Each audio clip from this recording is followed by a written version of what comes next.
Hello, everybody, and welcome to the Laser Sports Academy podcast. We're joined by two brand new guests to the podcast today, both European guests. We have Jonas Eckert from the Randoms, winner of the 2019 German Laser Tag Cup, and interestingly came from the laser venture scene in Germany before a lot of those players started playing the zone system. Jonas, how are you? Fine. Thanks to be here. Great to have you on. And we've got Orhan Karagamas. I think I've got that remotely right. Have I, Shadowy? Yes. Shadowy from Team Legacy. We all know Legacy, 21 and 23 Finland national champions and have also finalled at Worlds.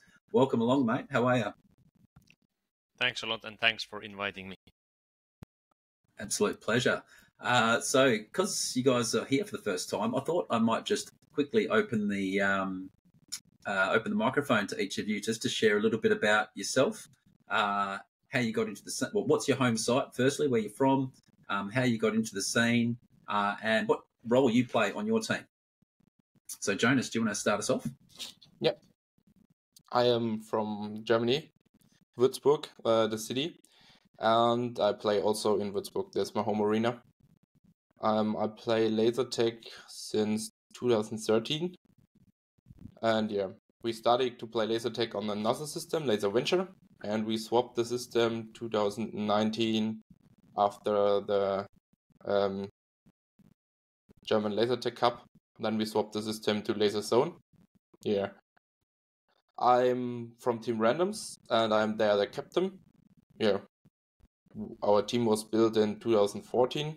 Yeah, we are a long-time team. We are the longest German laser tag team who's playing on the actual zone system.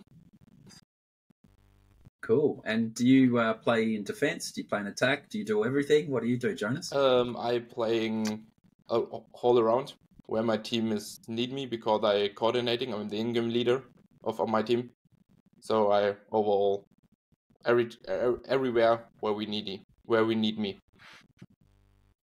Fabulous. All right. And Shadowy, let's hear from you about where you're from and how you got into laser tag. I know you've been playing a long time and your role on your team. Yeah, I've basically I started my playing career in 2005 here in Oulu. It's in the middle parts of Finland. I think right now we're the northernmost site in Finland because Rovaniemi was basically they closed down. So I started in 2005, and I started with Mystery and Rovan, my teammates. So we've been playing quite a long time. And for the past, let's say the first two years or so, we played together in our arena and some national events. I think we went to like one or two like national championship events, but it didn't go so well. And then we started to, like 2008, 2009 and so on, we started to go to national events, Finnish Nats and Svinats, and I think one of like my favorite tournaments was the Masters meeting in Gothenburg. So that was the end goal for me always in the year. And yeah, we've been playing a long time together. And our home arena right now we have I think we have like 30 packs or so. They're like working so and so, depending on the day. But we started with, back in the day, with 2005-06, we started with this, we called it Q2. I think it was like a, like System Tet, the original. It was like a nerf version of that. I should say they are the best packs in the world. Up until this day, I still love them. So V2 or V3 or what are they called? I don't know the. You're one of the only players I've ever met that has played Q. There's very few people that have played on Q system. It was a very rare system. It came out just after V4, just before Z system perhaps. Yeah, and I can remember when it was being marketed to us, but nobody in Australia got it, I don't think, or maybe one site got it and nobody played competition on it. So I'd be very curious to pick your brain one day on Q system and how it was different to the other systems. Yeah, it was like that. Like, let's say I could say that my play style has like evolved from those days. I loved solo. I've always been a solo player, and I think that also my like part of my role in team is I'm trying to score points, so to say. So I'm in the middle of pack. Let's say I help defense. I help attacking whenever they need me. Just like Jonas said, in a way. But I would say that my strong point is the back scoring. So I'm a good back player. So I think that it stems out from those Q days, because it was all about like keeping the like other players basically without lights. So and as you know, the timing was so that you could really, like, if you know how to time, there was no way the other player can get up basically. So yeah. Absolutely. So do you find yourself playing a lot of the floating roles as well, where you're helping defense, pushing into attack? Yeah. When the defense is not under attack, that kind of thing. Basically, right now, like I'm let's say the third or fourth defender, I would say. Like in football terms, I would presume myself like a middle fielder, or the attacking middle fielder in a way, or something in between, I should say. And before, I think I was like a little bit selfish, in my play styles. Like I always wanted points. I've always had a good nose for those. But right now, like for the past, let's say from 2017, maybe 16 onwards, we've got a little bit more like our play has become more evolved and more like intelligent in a way. And I have put like some part of my own ego aside, and also like I do whatever my team needs me to do. So yeah, I can play under the base if they need. I can play outside the base if they need me to score points. I'm willing to do whatever is needed basically. So well, I look forward to playing you guys again, because you played the same role as me on the team, mate, so no doubt we'll be meeting up in the middle somewhere. Yeah. Looking forward to that. Yeah. All right, let's move on to the tournament information. So I think from the beginning, everybody was like super anticipating this comp. As soon as the team list came out, everybody saw it was booked out. We had a new team from Latvia, and we had a blend of. We had a team from the US, so there were 6 countries represented all up. So we had 15 teams. We had Germany, France, Sweden, Finland, USA, and Latvia represented. We played base run, elim, and team comp. So on this podcast, we're going to probably focus more on the team comp side of things. But if there's anything you guys would like to share about the other side events as well, please do so. It was played on Helios Pro. And basically there was 7 games in the round robin. So it was an incomplete round robin, but then you had 2 6-game cascades by the looks of things. So there was 19 games played leading into finals, which is a good number. You played System D in finals, with all the golden games and bottom track games being 2-game series, which I thought was really interesting. So yeah, we're going to delve into that a little bit later, because I'm really curious to hear about how that went. You guys played an 11-minute game, 7-second DAC, 3-second stuns, 1 shot per second. So it looked like a ripper of a comp. Just before we get into the results and some of the details about some of the key games and that kind of a thing, just tell us some of your personal highlights. So if each of you guys could just tell us what was great about this competition, what you guys really loved, what was the level of competition like at the event, and just a little bit about your own team's performance and how you felt your own team went. So, Jonas, would you like to kick us off? Yeah. What I liked the most at this competition was the base run day, because the base run arena is so specific. So you have a little upper place where you can run up with 4 ramps on the arena, and it's very dynamic. You can't hold the base in base run, you only can play dynamic. So I love it. I love this this play style. And this was my favorite of the complete tournament, was the base run. Yeah, and also nice to play every competition on a different map. So you have to adjust on every map how to play. You play base run on a different map than LM, than Team Com. This is one of the biggest thing I appreciate there, because in no other arena you can do this where I've been before. I see some arenas with 2 arenas on the side, but never played on an arena with 3 different mazes. So this was one of the biggest thing I like. Yeah. What was the next question? My team, we improve a little bit from the last years, but we have some differences in the last game. So we are shutting off at the 11th, I think. So we want to sit a little bit higher at the end, but we can't do it in the last games. We fucked us a little bit up and losing some strategy. So we are not going to this point where we want here. But overall, was a very nice tournament. Very good. And did you share about the level of competition? How you felt so when I mean level, I mean like how strong were the teams? Did you feel like compared to other competitions there was a higher level of skill in the teams? I think it's the same skill like the last year's winners. I think the same strong teams are there, the same middle teams are there. The lower teams change a little bit from the tournament, but the most player played there were also at the Sweenets 20 last year 23. So I think it's the same level than Sweenets 23, and it's a very high level, I think. Yeah, cool. All right. So Shadowy, what would you like to kick off with? What you thought was great about the comp? Yeah, first of all, I like the arena for the base run. Base run, I think, was like actually it's my least favorite sport in laser tag, or the format. I don't like it at all. It doesn't suit my play style. So, but yeah, we got a 3rd place, and I think that was like a maximum. The next 2, they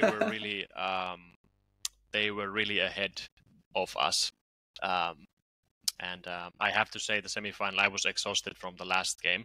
We had like minute or 2 to get to the next game, and we had to face a hacker and pals. So it was quite something. But yeah, the arena itself, like putting aside that I don't like the format, but the arena is really good for the base run. It was really complicated, and you had different angles you need to take care of, and yeah, I'm also used to playing like most of the bases are from 2 entrances.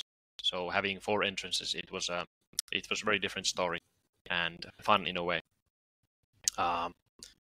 Yeah, but I think that was performance-wise, that was our maximum. In that place, elimination, I think the arena was really good, and I think that we underperformed. Yeah, we didn't get a grip in time of that map, but I think that the arena looked like really interesting. It had these small holes and different angles, walls everywhere, and you also had floor to go if you really wanted to move fast. And yeah. Can you see the maps on the screen right now? Sorry? Can you see? Yeah. So I've been messing around trying to get it working, but I've got it working, so people can see what we're talking about here. So that's that top left one there. That was the Elim arena there. Yeah. Yeah. Yeah, that was it. Yeah. So just to explain to everybody why we have so many different arenas, just explain a little bit about how this venue is set up, because it appears like there's lots of different arenas there. Yeah, it was interesting. I think like usually teams started in the of course the corners, and I think the 4th team was always like in the front of the entrance. There was a good spot to be also. But yeah, as I said, we really didn't figure this out in time, and we got swept away by the so many better teams that we lost to. But yeah, in a sense, still that even though we lost, it was a fantastic elimination arena in my mind, because of the shapes of the shapes of the walls, and there's so many like holes. And you really, in the first games, you really got part of that. You start walking somewhere and you were like, oh, there's a hole. Oh, there's a hole. And yeah, but it's fun. Yeah, it looks like a great arena. Yeah, and just down here, this is the base run. Just to the left here, the base run arena that you're talking about with the 4 entrances. Yeah. Yep, must have been absolutely chaotic trying to get the base and cover yourself and trying to communicate with your team which door. Like, you'd have to have 4 different door comms, would you? Yeah. Yeah. We got 4 different calls for the doors, and sometimes it fucked a little bit up because you say the one side and you missed it, because to adjust from one to the other base, sometimes a little bit different because they are turned around. So sometimes you're standing on one door and calling the faults, so your team getting hit. But if you're good at calling and good at coordinating, you can stand under the base and swap position there to not get shotted from the door the player comes in.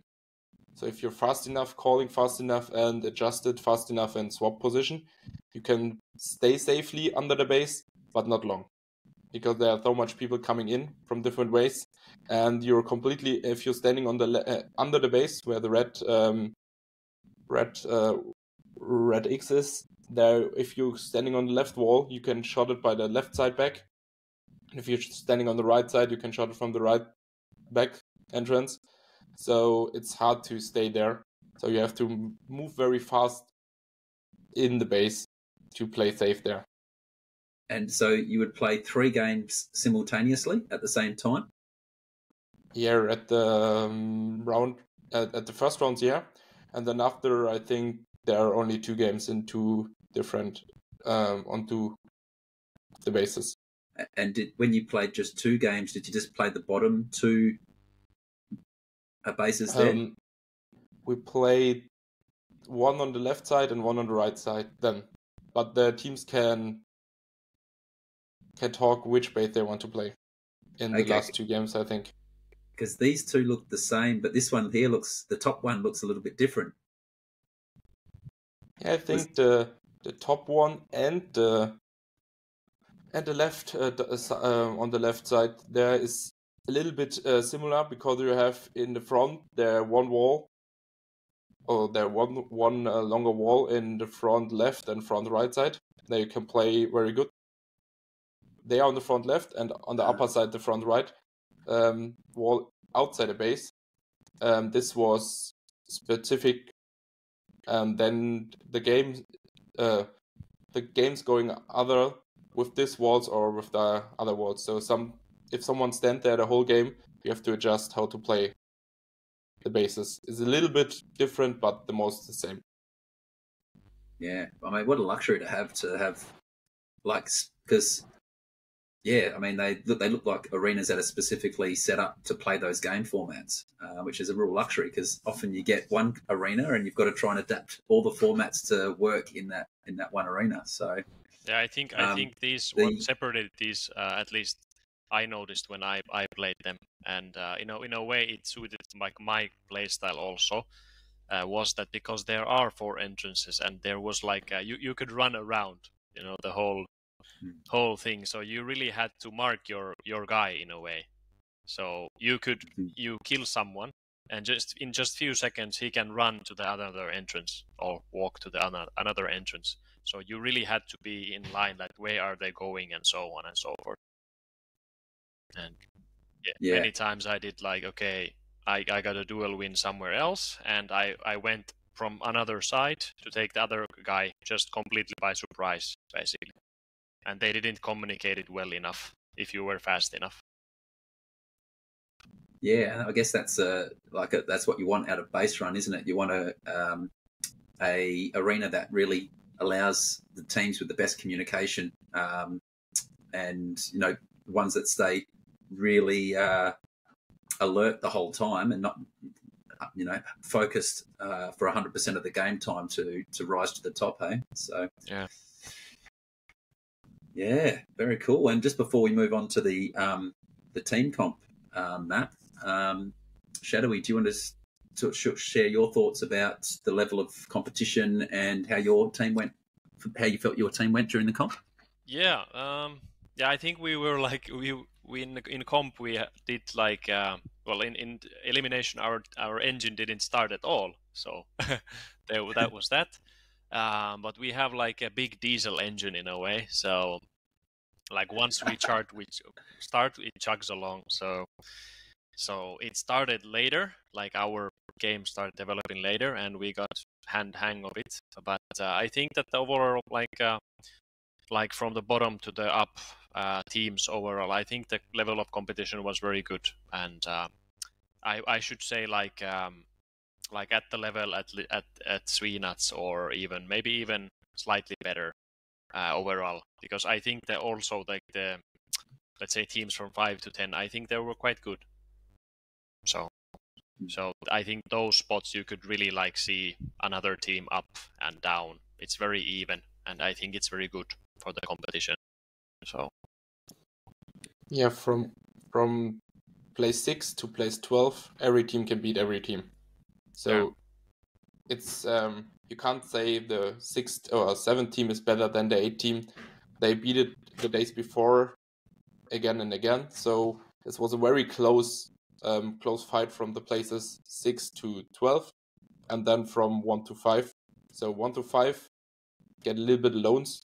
They win the most games versus lower teams, but from 6 to 12, every team can win, and every team can go to the second or third. Yeah, that's great. It's I've often said the sign of a strong competition is how strong is the middle tier, and it sounds like you guys had a really healthy middle tier at the German Nats. So it's great signs of what's happening over in Europe and how competitive it is in Europe at the moment. And tell us about your team, Shadowy. How did you guys, once you got that diesel engine started, did it start to feel good? yeah. I mean, I have this System D in front of me, so I'm looking at it. There are some bad games here, I have to say. Yeah, like not the first try, not the second try, but after that, like, yeah, we were really in the first like finals games. We were really struggling, and let's say the first important games. You can get to the next level. So we were really struggling there. We really didn't figure out the. I think we were afraid of green base for some reason.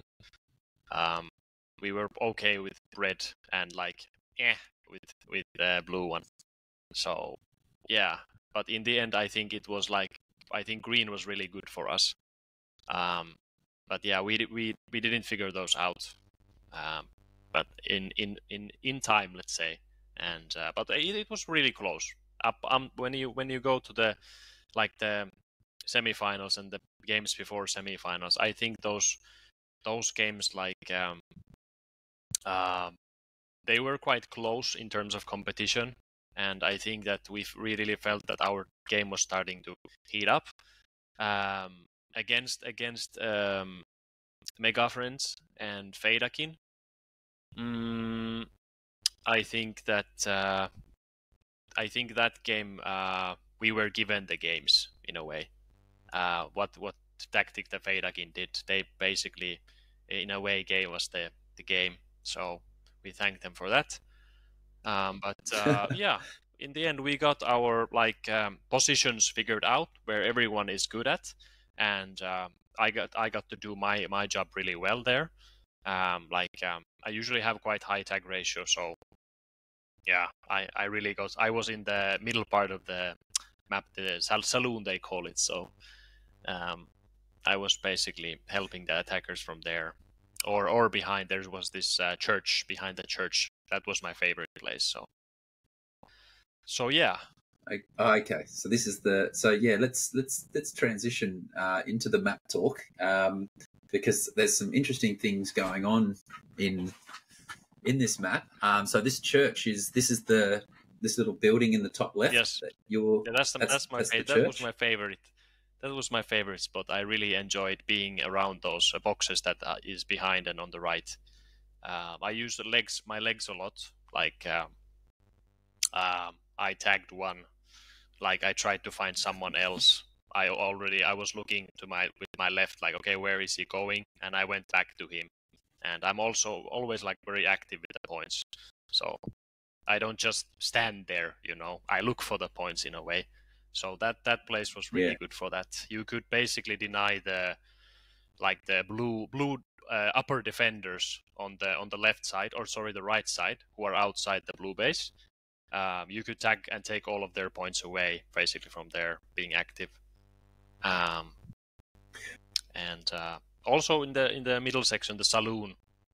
Let's say Rowan and Mystery were attacking the blue base. I was behind them in the saloon, tagging like right and left, clearing out their back so that they can make tries inside the base. And so the saloon is this section in the center here. Sorry, I'm not sure if you can. You guys see my cursor? You probably can't see my cursor. This is saloon. This is a saloon. Yeah. And do you actually play inside that area, or do you just play around the outside of it? Sorry, come again? You can play inside the arena, inside saloon, but not so much well. You play most time on the doors or on the windows of the saloon to play in the saloon, but shooting out. Right. Yeah, that makes sense. Okay. It appears the first thing that struck me by the arena is there seems to be a lot of long, straight shots in this arena. So you can get shots onto base doors from a long way away. Yeah, was that kind of how things played out? Depending on the pack. Yeah. Yeah. So, well, I'll go through. You're playing Helios Pro, so that probably wouldn't have been too bad, I suppose. But yeah, we call them hand cannons in Australia. It's Helios Pro because they spray so much. But I'm not sure. You can tune them differently, I guess. So I'm not sure what they how they were at Nuremberg. Yeah, I think there were some differences between the packs you could really see. I think they did they took some packs out of the use or in the middle of tournament or something. I don't know what or why, but I really saw that because I was in spots that I saw like long ways out. So I really could see sometimes I could hit them bam, easily. Good points then. But sometimes you just couldn't. I couldn't hit. I can see him, but I can't hit. Do you take notice of the packs that you like, and then come finals day, you quickly grab those before your teammates? I tried to scout the Hellfires and the right. Yeah. Very good. Well, you just got to say it's for the team because my role is to tag people from a long way away. So I'm the one who needs that pack, Yeah. And I just from browsing the results, it appeared that, and please correct me if this isn't accurate, but was green base. I was trying to see if there was any stronger bases, but it appeared like perhaps green was a bit weaker and red and blue were about the same. Is that kind of how it felt? No, I think all bases you could defend, all places you could attack, though the green base is harder to attack outside. I think you get shot at often in the back, so you can hold it good with one play inside because the outside players who want to go inside get shot at from far away. So you can stand behind the church and hitting the entrance. On the other side, you can see there was a second green. The reloader is on the lower side, on the downside of the arena. There's a green point, and this is where reload normally is. And from there, you can shoot sometimes the Pele on the back at the entrance. So it's hard to attack green, I think, and it depends on how the game feels. So every base can be good defended. And I think the teams like the one base more or the other base more. My teams especially, we love the green base. It's our best bases. We play there our best games. And I see other games like the US for Monstro, they love the blue base. And they pick every time if they could the blue base and play it very well. And other teams struggle with the blue base. So it depends on the play style, how they want to play. But the blue base is in the middle, so you have the fastest rotation to green or to red. Red is a little bit away. So sometimes the game is going on in front of green and blue. So you have to get very far away from your base at red player to get your points. And sometimes then people can sneak behind you and get in your base if you're going too far away. So we struggled a lot with red to getting pack points, especially, but other teams do it very well. But I think there's a communication. If you have a good communication, you can play red very aggressive from outside, but not if not. So you lose too much bases, someone sneaking behind, because the most time of the game is in front of blue and in front of green. Yeah, I agree. Yeah. I agree on the red as well as green. Right. Cool. Okay. And yeah, what can you share about kind of the overall? We call it meta. I'm not sure if there's a word used in Europe. We call it just the overall strategy that people were liking to play in there. What was that? What could you share about how the arena was played? What I see is that the most teams starting slowly, playing defense at the early, 1 scouting player, 2 scouting players, 2 attackers sometimes, but most time defending. And the game started if one team is doing something. If one team starts after 3-4 minutes with attacking with full team or attacking with 3 or 4 players, or sometimes the 2 attackers get 1 base and then the other team reacts. So the game starts slowly but exploded sometimes at the end. If every team have to react what the other teams do. Yeah, I saw a lot of yeah. Sorry, Shadowy, you finish. Yeah, I was just saying that I agree completely. They started almost every time like slowly. I think there were like dump or 2, but other than that, it was just like shooting points and waiting for things to happen. Yeah, I noticed there was a lot of high base games. So how much dumping and base swapping was there? Not so much.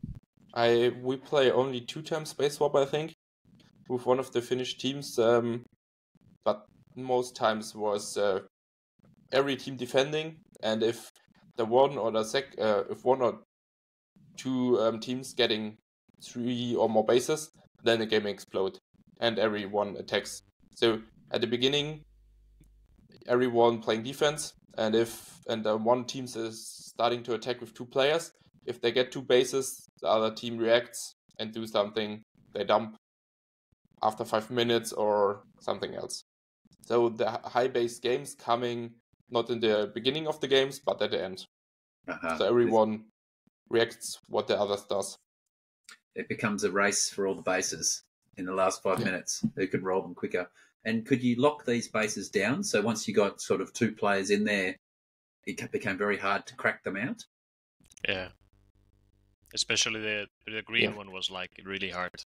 If you had like 1 good player or let's say 2 players inside, it's very hard to get into. Very hard. If you have like shooters, someone just shooting outside, for example, I was behind the church shooting all the attackers. It was very hard to get in. You had to time it like just so. And we had actually multiple. Like I was behind the church. Destroyer was playing blue. Let's say I think in 1 or 2 games. I always saw like I was like okay, I'm smelling these guys like they are doing their attack like okay they are looking at each other. And they are doing like, okay, now we're going. And I was shouting that, okay, the train is coming. So I just went behind the church, and I just made sure that no one enters my side. And they tried to enter with 2, like multiple times from the same side. It was super hard. Yeah. So it became you could get bases quickly if you could get into the base, you could roll 2 or 3 bases in succession quite quickly. Then I guess. Yeah. Yeah, it's possible. But the hard thing is you cannot enter so easily because you get shotted from far away because the arena is very open. So you have to put the player outside out and then running to the entrances. And the most times you get shot from every everywhere if you're running from the outside player to the bases, because there's very open. So you have to attack most times with more player, to do some players shooting the outside player and then attack with one waiting in front of the door.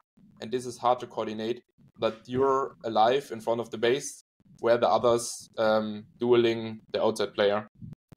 So you have to do very good coordination that you can attack. But if you do it, it works sometimes. Yeah. It was an interesting, because I tuned in with Runt before this podcast because he commentated the finals day, and asked him, is there anything you noticed or any insights you had? And he said that there was often 2 or 3 players, what do you say? Yeah, so 2 players on each team with very low tag ratios and 3 players on each team with very high tag ratios. So there must have been the players that were allocated to like sitting out the back of the church, just like getting lots of tags, getting their tag ratio right up. And then you had those people that their job was to kind of just keep trying to break the doors, trying to get through and get the other team out, which were probably coughing up a lot of tags doing that. So I looked at some of the tapes, and I was like, I feel for our the upper attacker. I feel for them, I get to shoot. I was like, bam, shooting. I'm just like supporting, of course, keeping them like without lights. But when you are going in, your tag ratio gets hurt, big time. So yeah, totally. Cool. All right. Well, yeah, thank you for the insight into that, guys. We're going to transition now into get a little bit more specific about some of the teams and some of the things that happened during the comp. I wanted to start with you, Orhan. I wanted to ask you about Think That. Looks like they had a very strong comp. In fact, they were the first team to go through in the first Golden Game series. What can you tell us about them? What are their strengths and how are they being so effective? Yeah, I think they're like how do you say? They're like a mix of experience, and they are also a mix of like younger players, like upcoming players. And I think that they're looking very good, and December, I think, is their like that's their mind in a sense, and I think he's the one keeping them calm, or trying to keep them calm. And Destro is he's very like a good pro player, but he's not the fastest player either. But he's also like in the calmer sense. And after that, Valojägari and Nappula, they are like they're good brawlers and like good pack players as well, and they are the faster ones in a sense in that team, and they are really good at cracking bases and doing different kinds of things. And LRE, I think he's still a little bit unknown for me, but I've seen some good things, and I've heard many good things about him as well.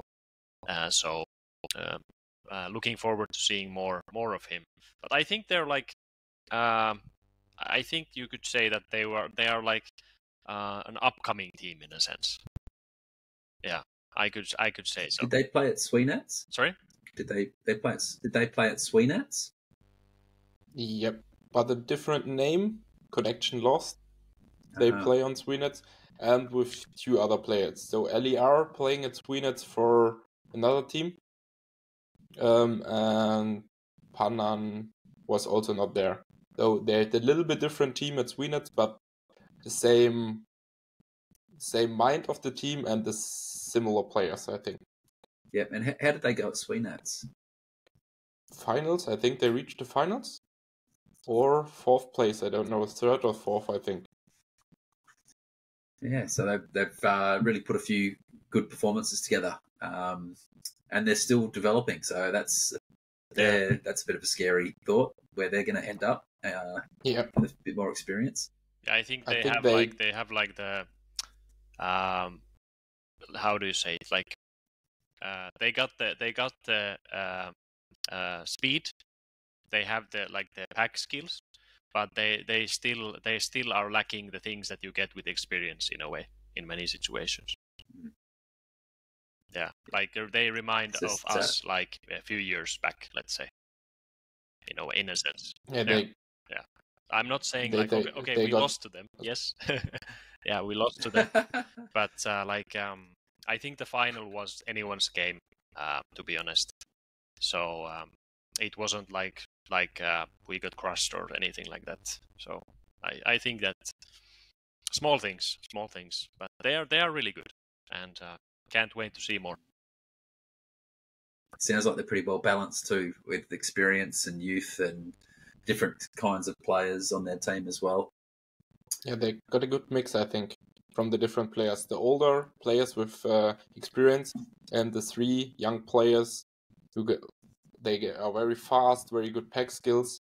So together it's a good combination, I think, from the older experienced players and the younger player. And if they improve and the younger get more experience, they can go very high. This team. Very cool. We'll definitely, hopefully they keep the same name soon, so we know who we're looking at when we're looking at when us internationals are tuning in for our fix of the stream from one of the European tournaments. We like to know who we're looking at. So yeah, good luck to think that in future tournaments. And the next question I wanted to ask was about Federkin, because they started off really strong and kind of fell away in the last couple of Golden Games. Just the last 2 Golden Game series, they kind of fell away. Do you guys know much about what happened there for them? So was it about Federkin? Federkin, yeah, they had such a strong start to the tournament. They came in in second place into finals, and they kind of just faded in those last couple of Golden Game series.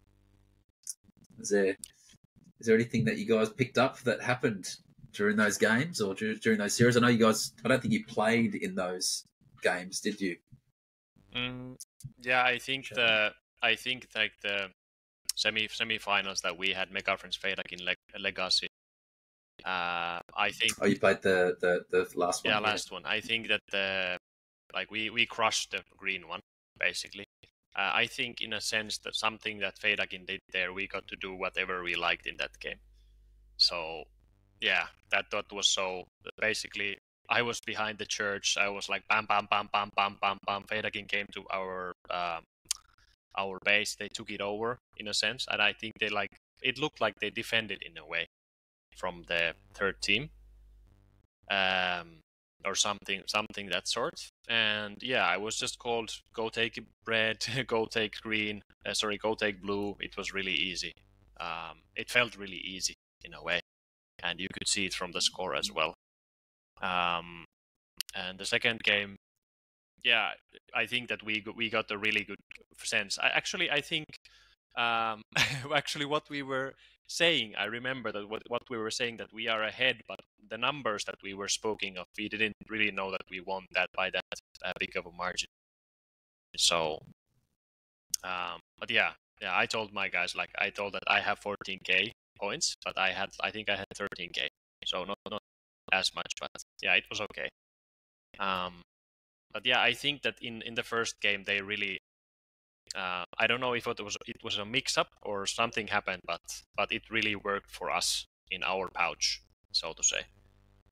And yeah, but they are really experienced team, and just go look at their resumes. I mean, they have basically won. If you look at the players, they have won everything there is to win in this laser tag sport. So yeah. And they had Dark Omen as well, didn't they? Sorry? On their team. They had Dark Omen play for them? Yeah, there was a mixed Federkin team. So they got Dark Omen from Finland and Big Boss from normally other Swedish team. He is playing normally for Stockholm team. So they're a little bit mixed team with 3 Federkin players and 2 other players. So it worked, but I think they missed a little bit speed. They got not so much speeded player. They all good overall player, but in this team they had not the specific fast player who can crack the base very easily with the first run. So they needed some time to get the bases, and they have all players with very good experience and overview of the map. but not the best attacking players, I think, in this team combination. Yeah. I think And they're who was- like just to add, like I think that they're not like their strong suit. If you look at the players and their skills, I think their strong suit is like good communication. They have very good communication. And you could actually see from the red base, you could see the whole arena from the basically near the red base. So it was really interesting arena itself. So when I was listening, like their communication was really good, and they were speaking Swedish and Finnish at the same time, so it was fun. And yeah, but I think that because of the arena was so open, I think they lacked a little bit on the legs, so to say. So if you run fast, you can catch them quite easily in some situations. Right. Okay. And who was calling the games for them during the comp? Who was their like in-game leader? I have to say that I'm not 100% sure, but I think that it was partly Darkomen and probably Moomin on the other side. Yeah.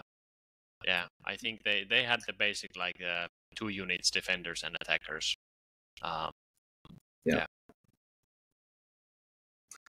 Cool. Awesome. Well, great comp from them. I'm sure they would have been a little bit disappointed with the finish, but they certainly won a bucket load of games during the comp. Played very well by the looks of things. And yeah, in terms of the other team, I just wanted to quickly touch on was Mega Friends. They were right up there as expected. They were just marginally off in the first two. They almost got through to the final in both the first two Golden Game series. Did they meet their own expectations for the comp? Do you think? Did they meet their expectation? No. Yeah, no. They really thought they were in with a crack for winning this competition. They were disappointed with not quite making it. Is that fair to say? Yeah, like they are like they are really like close friends, family, you could say, in a sense. The Helsinki people in this particular team, and they had their moments. I mean, they're really good base players. They're very good at base run. I think that's probably all they play in Helsinki. So they could have easily done it, But just sometimes it doesn't. Even though you play good, someone is just a little bit better. So it's just not enough every time. So I think that they will. Well, I don't know about this format, this form of the groups, because they're changing the teams all the times. So yeah, I don't know. I don't know. Like I think like Finnish nationals are now, the registration is over. I didn't see the teams yet, but I could all the way like presume like they are in different teams. I don't know. Maybe they are. Maybe they're not. They play in Mega Friends. Are they playing? Same constellation? Yeah, I think Heikki playing also. Okay. With them. Okay. So I think it's a Mega Friends team. Yeah. It's also I think that team in the same combination. So the teams are still going on. Okay. With this combination of teammates, I think a little bit problem of Mega Friends is they do very much pack points, and sometimes getting 1 or 2 bases lesser than the others, and also the same level of points. But then they're missing like 1,000 points, 2,000 points, because sometimes they miss some bases where they can get easily, but focusing very hard on packs and getting pack points, and it works very well by them. But in the end, they missed 1 or 2 or 3,000 points every time at the second place, I think. And they get focused some games because they're a very strong opponent. So some teams focus them a little bit more, and so they can shut it out, and the third team can win. I think they have the chance every time to get in the final, but missed it every time very close. Yeah, they're like. And Heikki would have been a big like an important player missing for them as well in that area, wouldn't he? Is he usually he's usually the in-game leader, Heikki? He didn't play, did he? No. No, Yeah, no, yeah, did not he's play at this event. Yeah, he's a. I think like in every team, in a sense, I think it's a good to have combination of people. You know, you have some that are very like I'm quite intense player myself, for example. When I go there, I'm like in the game, inside the game in a way. My mind is on that, and it's good to have like those let's say light-hearted guys also in your team. The ones that can joke. I think Heikki is one of those guys for sure. Like he can make the atmosphere better and like lighter for the team. You know, don't stress it too much and such. So yeah, it's good to have those in your team, and I think he can also provide some like tactical support and I would say like leadership in a way. I think that's one part that they lack in Mega Friends. Yeah, we have our leaders in our team. If they say we go, we go. Whatever happens. Yeah, those decisions to switch between a more point accumulation phase into a more aggressive, we need to get the base phase. At the top level, you only need to get that wrong by 30 seconds, not even 30 seconds, and you lose the game by a base, per se. So, yeah, I can see, no doubt Heikki would have been a big loss for them, not playing the tournament. I'm sure he adds that to their team. For sure.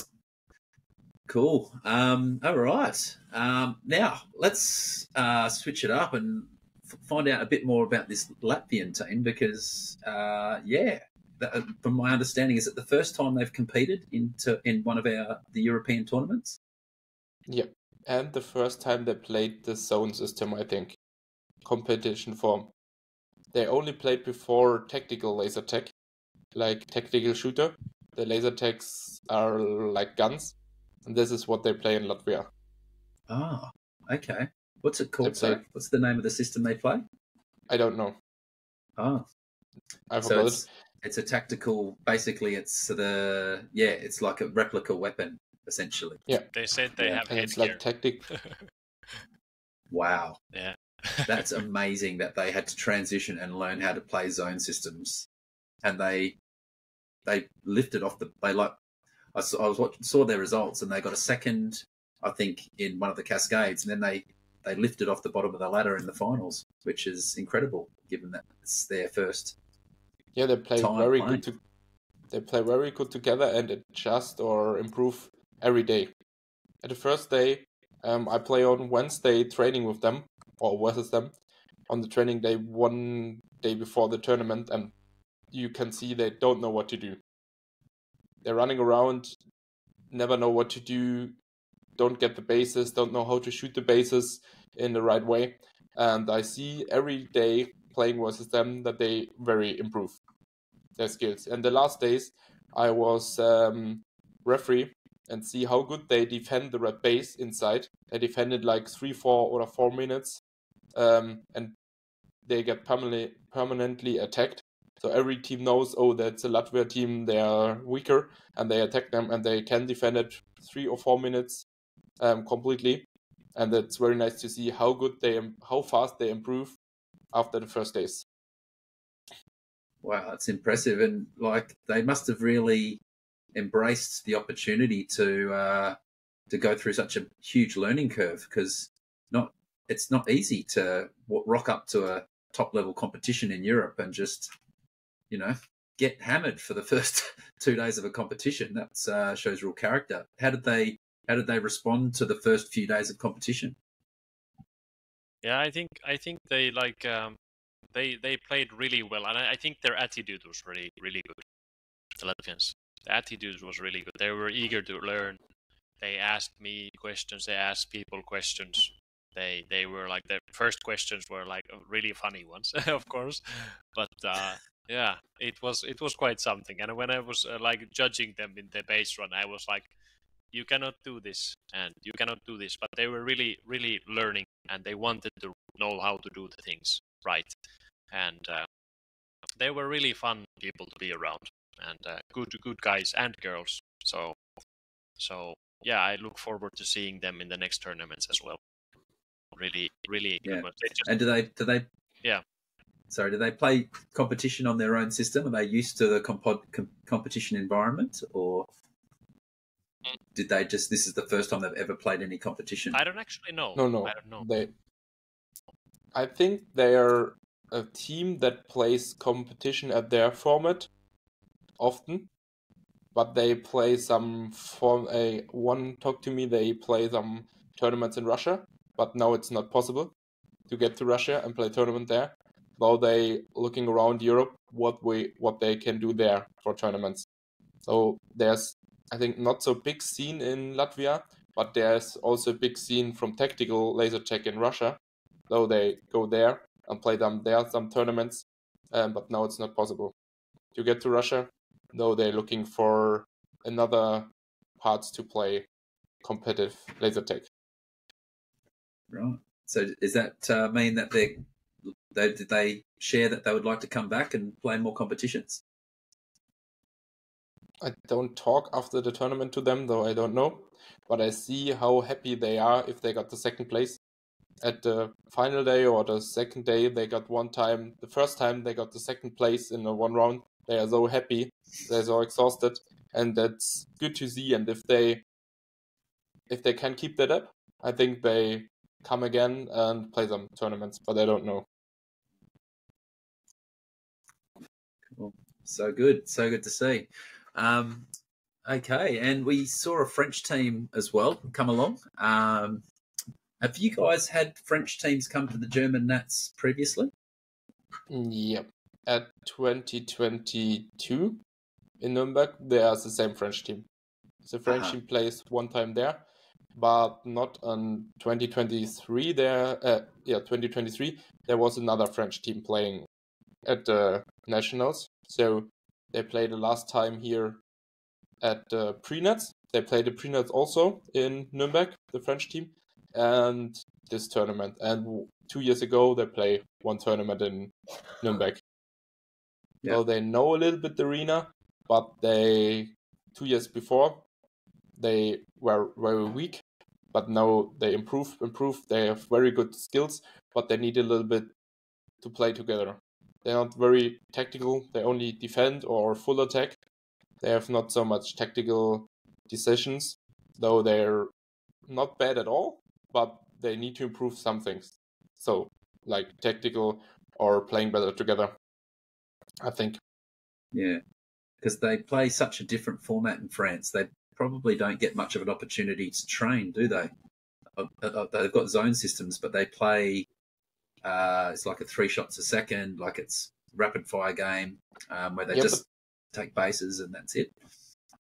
Yeah, this is what I know what they play, but I think this team not playing or playing both. They also playing some zone games in their home arena. So they play zone for training for this tournament and also playing the others, I think. So they want to improve, so they train a little bit the zone system with our rules like base run and something else. Yeah. And are they coming to the other European tournaments? Are they coming to Sweden Nats and Finland Nats, or are they just been coming to the German nationals? I don't know if they're coming to Sweden or something else, but Finland's not. Finland, they're completely booked out with 15 teams. I think there are only German team, Swedish teams, and Finnish teams at this moment, what I see. Because in Finland, they're a very big scene, so all places there are only, glaube ich, one German team and 2 Swedish teams. The rest is completely Finnish, I think, there. Righty-ho. Okay, well, hopefully we start to get a little something happening. It sounds like we've got a little something happening in France, which is nice to see, and hopefully can grow playing of our format there and see more French teams come along. I wanted to ask a little bit about Sixth Sense as well, because they had a massive climb. Would they come from 10th to 6th or something? Yep. What was it? Yeah, 11th starting to 6th. 11th to 6th. But this is a special 6M thing. And we play versus them the last 6-7 years, and at every beginning of the tournament they completely shit, and they improve over the tournament, find their tactic, to find their play style, and they need very long.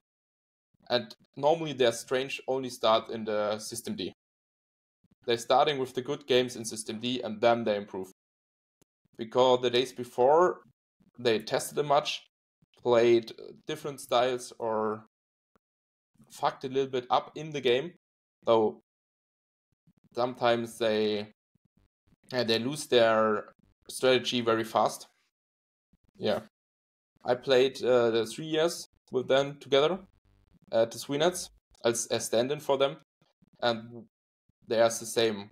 The first days we play okay. Second day, sometimes bad. And at the System D, they improve very much and coming upper and upper and upper.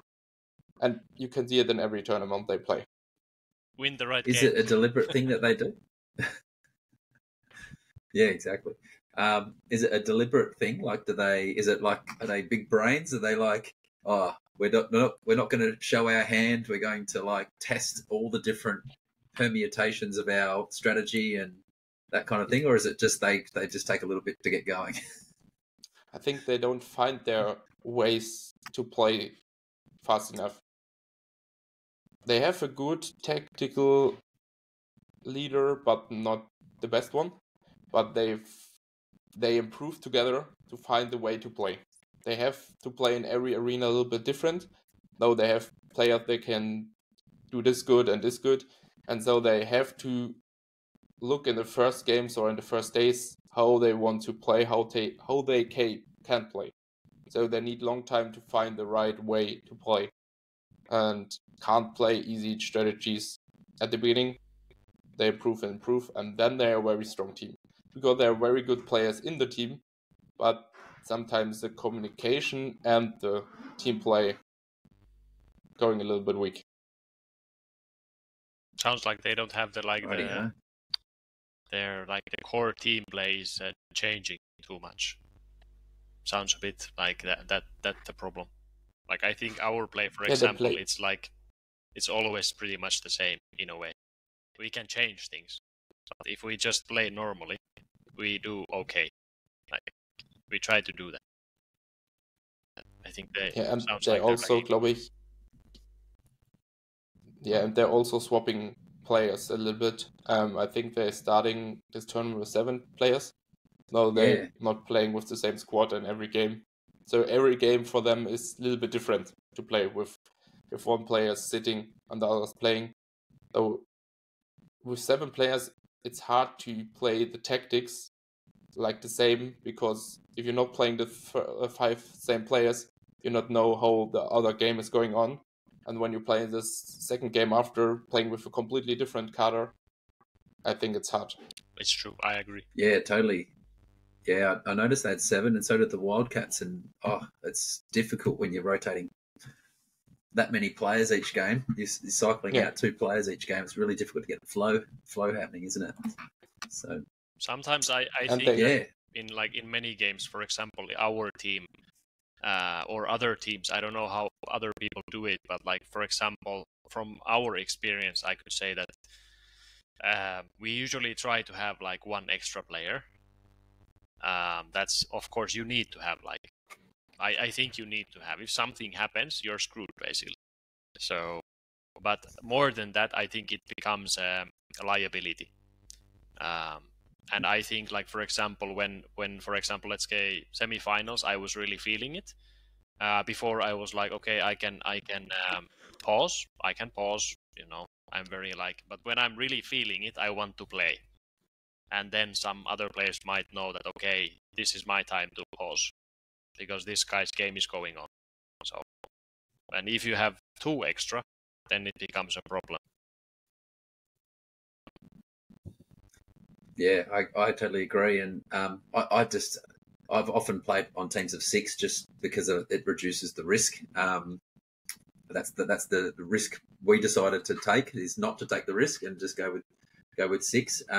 But I love playing with 5 players on a team. It's just going into a tournament with 5 is just so nice. It's like being able to go in and get a rhythm with a group of 5 and not having to swap out players each game is such a luxury. But of course, obviously the other side of that coin is if something happens, then you're in trouble, and it has happened for us in a comp that we took 5 into.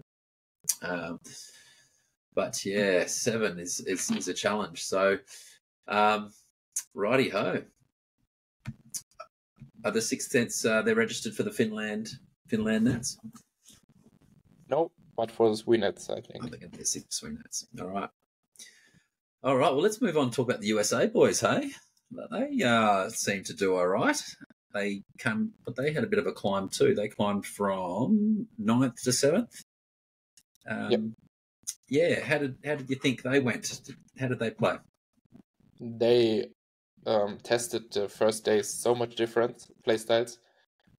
Not much is working, but they find a good strategy at the last day, how they play, and I think they play this game what they want, not the whole tournament, but on the last day they play very similar playstyle every game, and this works for them very good. Yeah, and they have a very good in-game leader, I think, with Skywalker, and also very good personal players by their own, and they put it together, and yeah, I think they improve every day and every day. We beat them on the second day 3 times, I think, and in the last day we lose both games with them because they improve and playing their tactics better than the days before. So they learn from their faults and not do the same faults. So that's very nice to see that teams can do this.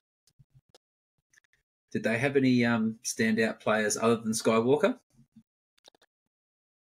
Yeah, in the defense, Phoenix, he defends sometime the blue bases like 2 or 3 minutes by his own under the base, shooting every player out. And also Odin, in attack with Skywalker together, they do a so good double attack. They're most time cracking the bases with the 2 fast players rushing from one or from both sides. And if you shoot the ones player, the second hit you. So they are fast enough to put you out in 1 second. Yeah, they have really good I think they have good how do you say it, momentum or the walking skills, like going into the base. Those skills they are really good at, and their back skills are also good. And as you said, I think they are really improving, and you could see it. But one of their guys, I think he was playing with a bad ankle or something. Yep, Odin is is getting his ankle. I don't know what is there, but this was completely he's destroyed his ankle at the first day. Okay, yeah. It looked really bad when he was walking at the same time from the town, basically. So it looked like, I have to say, congrats to him that he could play up until the end, because it looked really bad, and I applaud him. If a doctor would see it, the doctor says, "Don't play." Okay. But he plays the whole tournament with this angle. Yeah. Wow, that's impressive. And I mean, they climbed on the final day, so he didn't let it get to him at all by the looks of things. He was able to continue playing pretty hard. What? He played hard all the way through, even with the ankle, like he played with intensity. I don't know, but I think he played every game with full power he could. Yeah. Yeah, I think he really pushed it. I think he really pushed it, because I don't think at least in the last games that we had, I don't think that I didn't actually saw it. That it didn't look like he was hurt, but he was hurt for sure. You could really see it when the games were over. Wow, that's impressive. Yeah. Go Odin. we're going to be matching up against those guys in the US, and that's in 2 months. So we've heard a lot about this Odin. They keep telling us that he's a good up and coming player. So I look forward to matching up. Oh, you play at the US Nets? Sorry? You play at the US Nets? Yeah, we will be this year in July. Yeah. So I also play there. Oh, excellent. Oh, cool. That's really cool. I'm also at the US Nets this year. Where is it? Excellent. Are you taking? It's at Fort Wayne. Okay. Yeah. Which is Skywalker's home, and we have.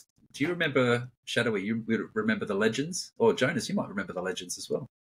Legends, yes. Do you know? Did you ever play them? The Legends, USA Legends. So, yeah, some of those old players, Punisher and Slick and Snoopy and Trigger Happy, are coming out of retirement and playing with Odin and Skywalker in that tournament. So, and it's Skywalker's home site. So they'll have the home site insight and some old talent coming back to play. So yeah, they're going to be a pretty strong outfit by the looks of things. For sure. Uh, Are you taking your team, the Randoms, Jonas? No, I play for Fort Wayne team as well. I play with some Fort Wayne guys there. Yep. I free agent this time. Mostly Cool. I'm playing around Europe or not in Germany. I play as free agent for another team, like on Sweenets the last years. So my team, we got one old player with Charles. He can't travel. We got one player by Army. He can't travel. So my team is not possible to get over the international tournaments. So we only can play the German ones. But I love to play in other countries with other teams. I love to play with different rosters. I like it to improve from this because you can learn so much if you play with other players than your standard team. Yeah, it's true. Yeah, absolutely. Very cool. Okay. All right, guys. I noticed the time, so we're going to start getting up to my last questions now. I wanted to ask about this 2-game series in the System D. How you guys felt that went? Because I haven't actually seen a big tournament use this before. Yeah, did it work? Do you feel like we got the best teams into the grand final with the system? I think I so. think I think it worked. Of course, there could have been different teams, as said before, but it was very close, and I really think that I did like the 2-game system because you could adjust accordingly to the next game, and I think it keeps things interesting in a way. And I think you need 2 or 3 game series for the final and for the game that you're going out of the tournament. Because if you get one bad game or one team playing one game versus you, you have no chance to going up and adjust your tactic because you only have 10 minutes. So you can, with the 2 or 3 game series, you can adjust how to play versus one team, going completely different strategies. So it's very good that you have to play more than one game. I think with one game, it's like sometimes a coin flip who's going to the finals, but with more games, there you can see who is the best.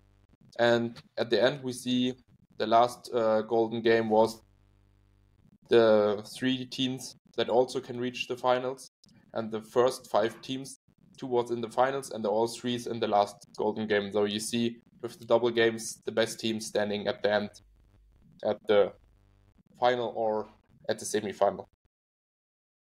Yeah, I thought it was really novel because I've played the 3-game series in Sweden, and that was good, but it took a long time. And what I liked about the 2-game series is that you kind of get some of the advantages of having a multi-game series for those big games, but it doesn't quite take as much time. You can, kind of compress more into less time. So, yeah, I was just curious about that. Sounds like it went quite well. And of course, if you've got a base that is, stronger or weaker in a particular arena, it can kind of mitigate that a little bit as well by doing the multi-game series. So, yeah, it was a really novel idea. So hats off to you guys for trying that. Did you guys do that each year, or is that just this year that you tried that? I think we also do this last year in Germanet because we have not the time for the triple game series, but enough time for all golden and out games with double series. So it's enough time for this, but not enough time for playing triple series. And you not have to wait so long if you play Sweenuts and we play with the triple games. If you're not playing 2 games, you're waiting more than an hour to play your next game because there's so much games going on. Yeah, cool. Okay, guys. So, we're going to be wrapping up soon, but I just wanted to go through all the teams we haven't mentioned yet and just get a couple of words from each of you guys about, how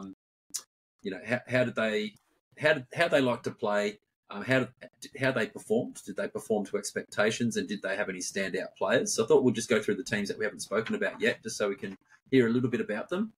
Now you're going to have to help me here, Shadowy, with the pronunciation of some of these teams. We've got Elvitis Gielto. Yes, please help me here. Yeah. Means you cannot revive. Is there an someone. English translation? You cannot revive someone. Yeah.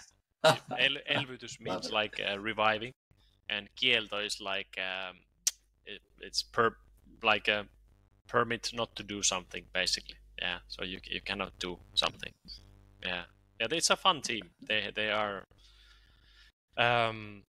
They have a bunch of let's say more mature people, and they really, I think they performed quite well. What they are still lacking, I think they need to decide who is the leader in their team. They have quite strong personalities in the team, which is also good. But when push comes to shove, you really need to know who is the leader. It can be 1 or 2 person, and but they are really, really like getting into it and getting their game together. And I like their let's say children are also playing in the other team, so or some of the children, and it's fun to see mom and dad and and the children play. So yeah. So is this some of the Helsinki people's parents? Sorry? No. These the kids are the kids that they're the parents of kids that go to the Helsinki. They play at Helsinki predominantly. They are from the Sotkamo Vuokatti area. Yes. Okay. Yeah. So basically, they let's say the kids are from Eipäriä, and the parents is Elvytyskielto. Let's say so. Yeah. But I have to say, like for example, Minde. I think I think there's 2 Minnas in the team. So I think Minde was really improved. I was really impressed about her gameplay in the base run, what I saw, and also in the comp format. So, and of course the children, they are so much fun. The Eipäriä team, they are very, very good individual young upcoming players. Yes, as Franklin, Kerttu, they have so good jokes. They bring so much light to the scene, in my view. Yeah. Beautiful. Oh, great. Okay, and tell us a bit about your team, Jonas. I guess we spoke about you guys at the start, but who impressed you on your team this year the most? Is there any standout players? Yeah, Pascal impressed me because he never trained with us or train only once or twice a year with us because he is at the army and only play the tournaments for us. Now he improves at the tournaments so hard, and every time I see him playing, he's better and better. And if he's training, I think if he's permanently training, like we play 1 time a week with our team, if he also can join us, I think he would be the best player from our team easily. Because you see, he's close to us, not training. So if what he can do with training, I would like to see. How does he play at the moment? Do you guys have like members nights or something like that he plays at? No, he he only plays if he got holiday and comes to his hometown. Wow. So he never plays a year, only twice or once a year, all the tournaments. He play all tournaments for us because at the weekend he had time, but he stays 400 kilometers away from us, so he can't come to the training. I have to say, we need to get a. We have some players also, and also these Elvytyskelta and Eipäriä team members and some other players. I applaud everyone who comes to the, someone goes to members night 200 kilometers. Someone goes to the some tournament like hundreds of kilometers away for local tournament. Like, I applaud those people because they keep the scene alive and they make the sport bigger than it is really. And it's just not just about the game; it's about the community as well. So. Yeah, absolutely. Yeah, it's the heart and soul of the community. Is those people that love it. It's just part of the. It makes them so happy, and they just bring all their heart and soul to coming each week. Yeah, those players are absolutely gold for our community. Absolutely. All right. And hyper mode. What can you share about hyper mode for us, guys? Hyper mode is they get very much new players in the team. No, years before they play with a complete different roster. There are only 1 or 2 players still in the hyper mode. Though they play often together because they train with Team Destroyer, but not all players play very long there. And I see the Lenny. I don't know his player name. I think it's Lenny. He is he's a very good player. And especially by his own, he does every time good tech ratios in every game.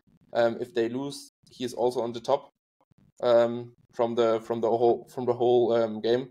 So he is a very nice player and he grows up very fast. I think he plays 1 year or 2 years. So yeah, I think he could get to a very good player in the German laser tag scene. Yeah. Righty ho. The others are on the same level, I think, but they missing the 5th players the whole tournament. So the first day they play with me together, the hyper mode at base run, and on the second day they get every day other stand-in. No, they can't play with the complete same group the whole tournament. So I think this is what they missed a little bit. The 5th player who plays this completely tournament together with them. Yeah, right. Very cool. And you're gonna have to help me again here, Shadowy. Iparja. Sorry. The team name is it the kids team? The kids team. Eipäriä. Yes. Is it cool? Yes. Eipäriä. Yes. They're very good upcoming team. They're very, very fun people to be around with, as I said before. I really cheer for. I'm their cheerleader, you can say so. They have really good individual players, like Akka, for example. Really good individual player. What they need to figure out is that they need to remember, like, if you listen to this video afterwards, you have to remember that it is a team game in the end. If you are a good point shooter, sure, you can shoot points, but that's for the solo competition. So you can apply it in the team format, but you really need to work as a team and as a unit. You need to be one unit, and then you need to listen to whoever is the leader.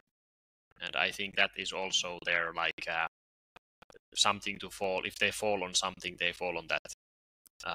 But the Franklin Jesses, their individual skill, what I have seen in the past few tournaments, so it's really getting higher.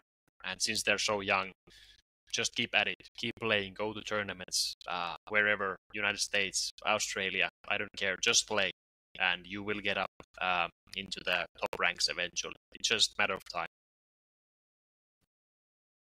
Yeah, they got a little bit problem with going on if they're playing a tactic and it works very good for them. But if the tactic not works, they can't find the right adjustment in the game. You can bring them fast out of this game plan if you do something they don't expect. And then they don't know what to do sometimes on the field. They're a little bit confused if you play not what they expect. Yeah. So they need a little bit more stacking on tactic and playing the tactic or adjust the tactic in the game. What to do now. So Yeah, they are very good individual, I think. Yeah, they put videos on Twitch, so you can watch the replays. Go watch the tape. Okay. So Yeah, that's okay. like a recommendation for many new things. Like, for example, me, I have to say, okay, we have experience and so on, but I like from the middle part of the like games. I watch usually every game after I have played the tournament. So I watch our games and what happened. You can learn from those. it's amazing how I'm not sure how it's affected in Europe, but in Australia, the level of play since we've had the Twitch streaming has just gone in the last 5 or so years. The average level of play has gone up so much, and the ability for new teams to come in and progress so quickly. I remember 20 years ago, the big progression would only happen every 12 months when we went to a national titles, and you'd learn this big lesson, and then you would go and train for another year, and then the only time you could get the big lesson again was next year at nationals again. And yeah, there's such a gift that that teams these days can watch back the footage and learn so much so quickly. So yeah, it's exciting to see where the sport will get to as this generation of these kids that you're talking about have this tool at their disposal, and they're going to be able to progress so quickly and get to such a high level at such a young age. Yeah, it's going to be incredible to see what the next generation is going to be pushing the boundaries or how good they can get at this game. All right, and Dragons. Tell us a little bit about the Dragons. Yeah, the Laser Dragons, it's a German team, and I think they play with this roster every time they play. They good as a team to play together, but they're not playing so much competitions. No, they have good individual player and good experienced player, but not all know what to do at the game. No, sometimes I think sometimes they missed some communications on the field.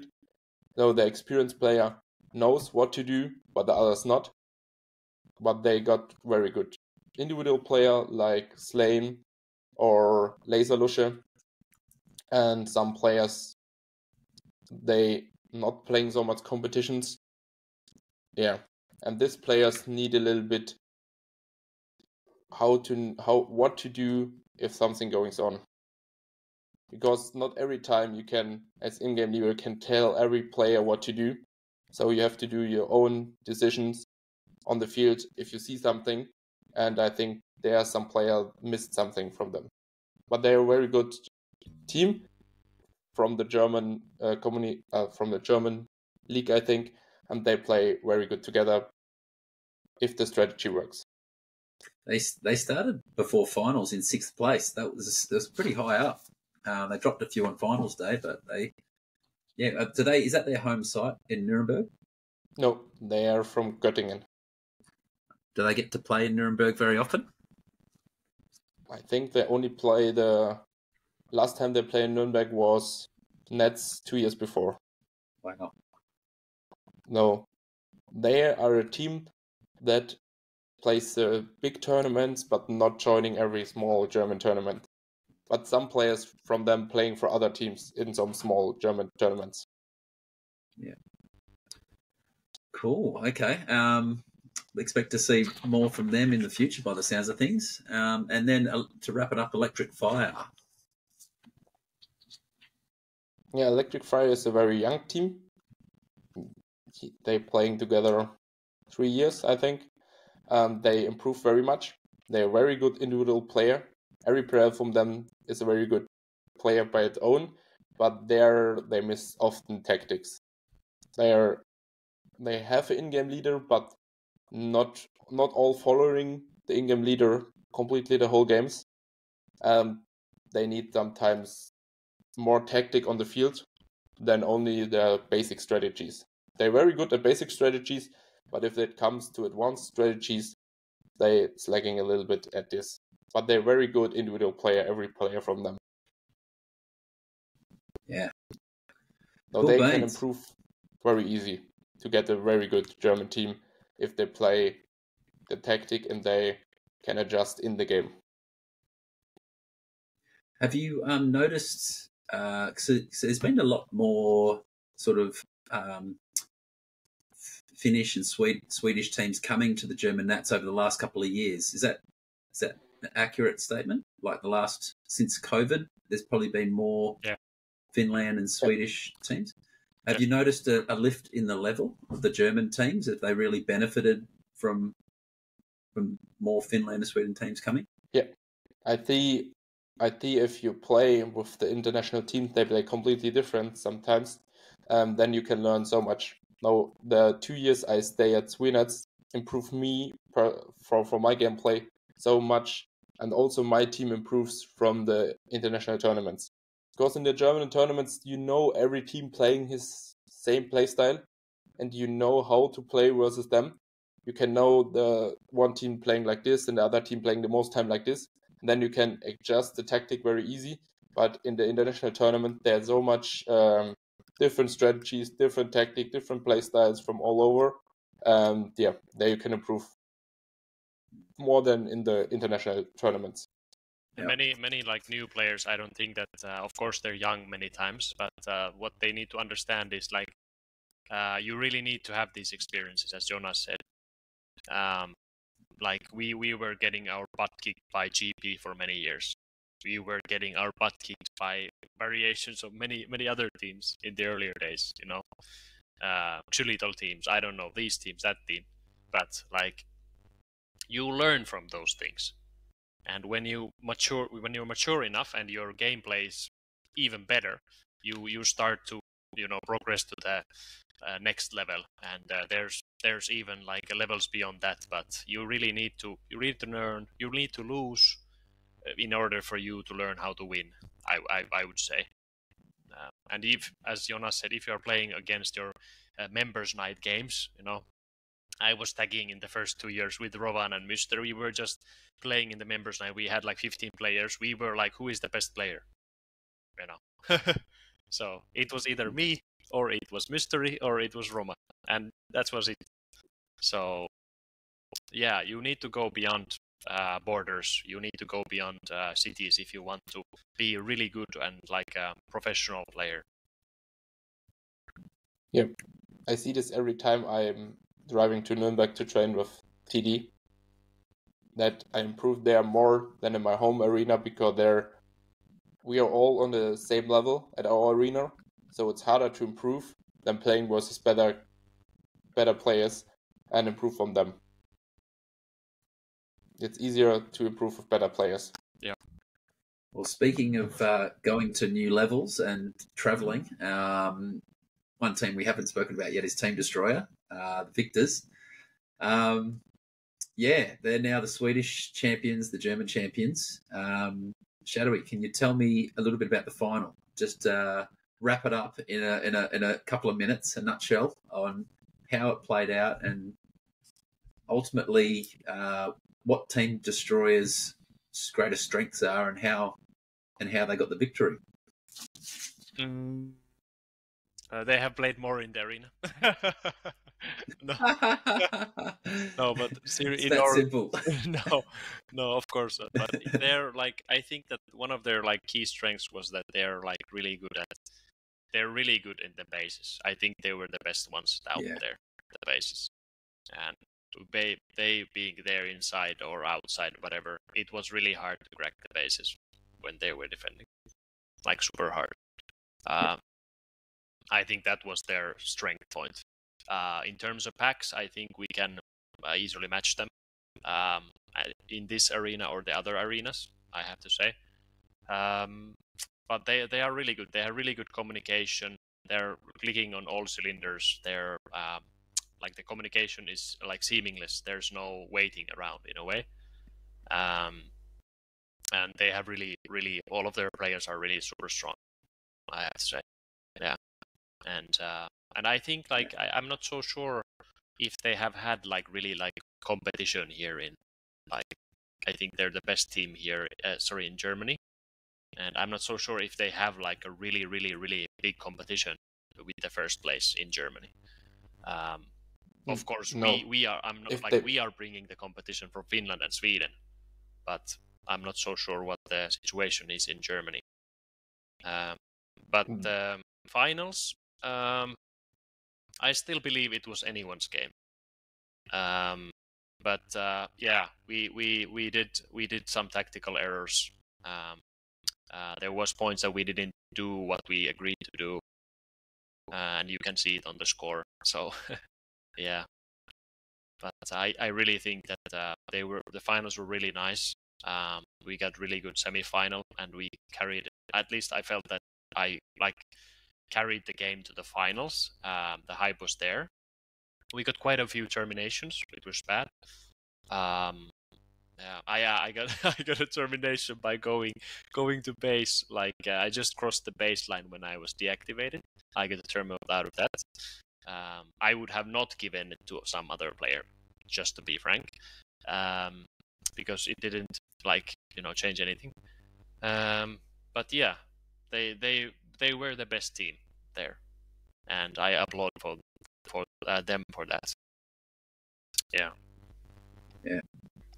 Yeah, they also the home team there, but I know they never train on this Team Comp Arena. They only play their training games at Labyrinth or on the LM Arena, and they most time play base run or Team Comp on the LM Arena.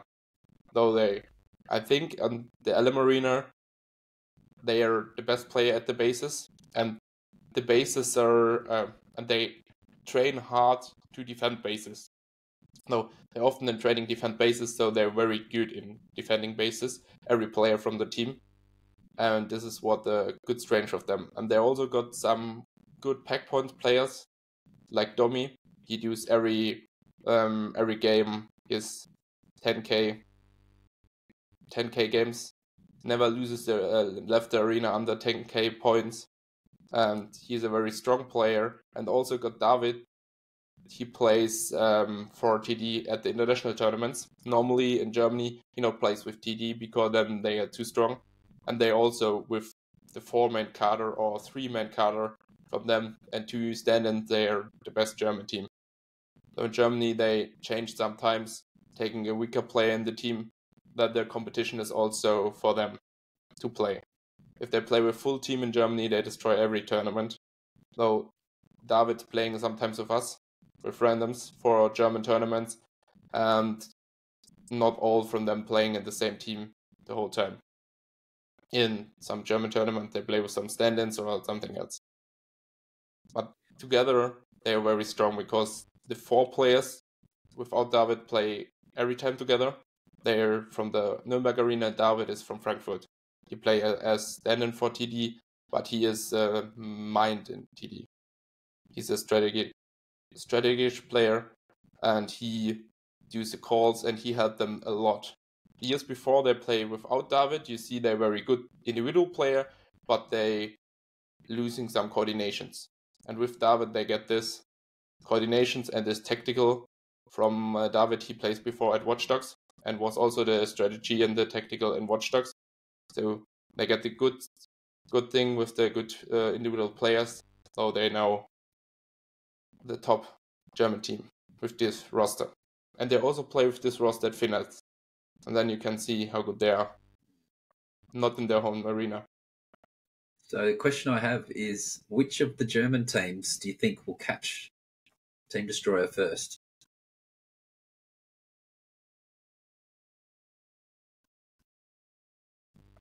I think in the next years it's hard to catch them, but Electric Fire is on a good position if they improve, because they're from the individual skills, some players on the highest level, or can beat them on the level, but they not at a strategical or tactical think like Team Destroyer, though at the moment they have no chance, but I think if they improve and going up, because they're all young players in this team, they can beat them in 5 years. And I think, of course, it's nice to win always, and for sure, Team Destroyer are on the top of the world right now. But I think it's also like good for the scene, like in regionally, like if some other team sometimes wins. I think so. And like for example, we have played some tournaments in Finland. We play in different teams, so you don't always need to go with the core team, so to say, you know. And when you go play with other people, you can also make them better, and the overall scene will get better in that sense.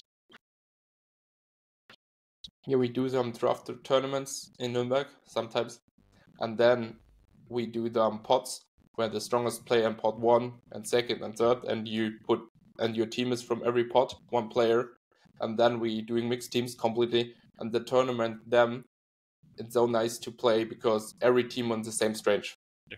And every team can beat every team on the tournament. So we're playing with five teams, a small tournament for one evening, and then you can see how nice it is to play with other players and how nice it is every team can beat every team. Yeah, that's fun. All right, guys, we're coming to the end now. I've got one last question for you both before we wrap up. I want your standout team and your standout player. Just a player and a team that just impressed you for whatever reason during the competition.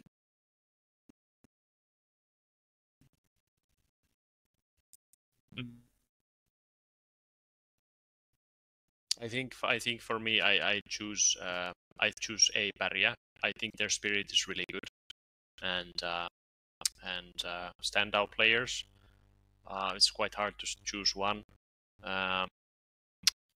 but I have to choose Jesses. I think his skill has improved substantially, like in very short time, and yeah, it's nice to see him play. And also when you're reffing, I like reffing when you can see other players play also. What was that player? Sorry, what was their name? Yes. A Paria. What team do they play on? Oh, I can see it there. Yes. JESSEZ. Yeah. Thank you, Jonas. For me, I get two teams that impressed me is Connection Lost and Aparia. Aparia because its improvement, the team improvement from the last tournament I see them on the Swenuts. They improved a lot. And Connection Lost for the discipline. Sometimes if I reffing, they're standing in the base and December talk to them 1 minute and everyone is quiet and hearing to him and following them. I think I can't understand because they talk on Finnish, but I see sometimes they're standing in the base 1 minute, talk together, and only one is speaking, the others hearing and not talking all together. Like we standing in the base, everyone talks, and we missed some tactic then. But there I see they standing there, one man is talking, and everyone know what to do. From the team and from the player, I would say December for leading the team, and also David for leading the Team Destroyer. Yeah, that's my two standing players. Wonderful. Well, gentlemen, I'd just like to send you a special thanks for jumping on tonight and giving us a full insight into the German Nats. It's been an absolute pleasure hanging out with you on evening here and afternoon for you guys there in Europe. Thanks so much for jumping on, Jonas and Shadowy. Thank you. Thanks.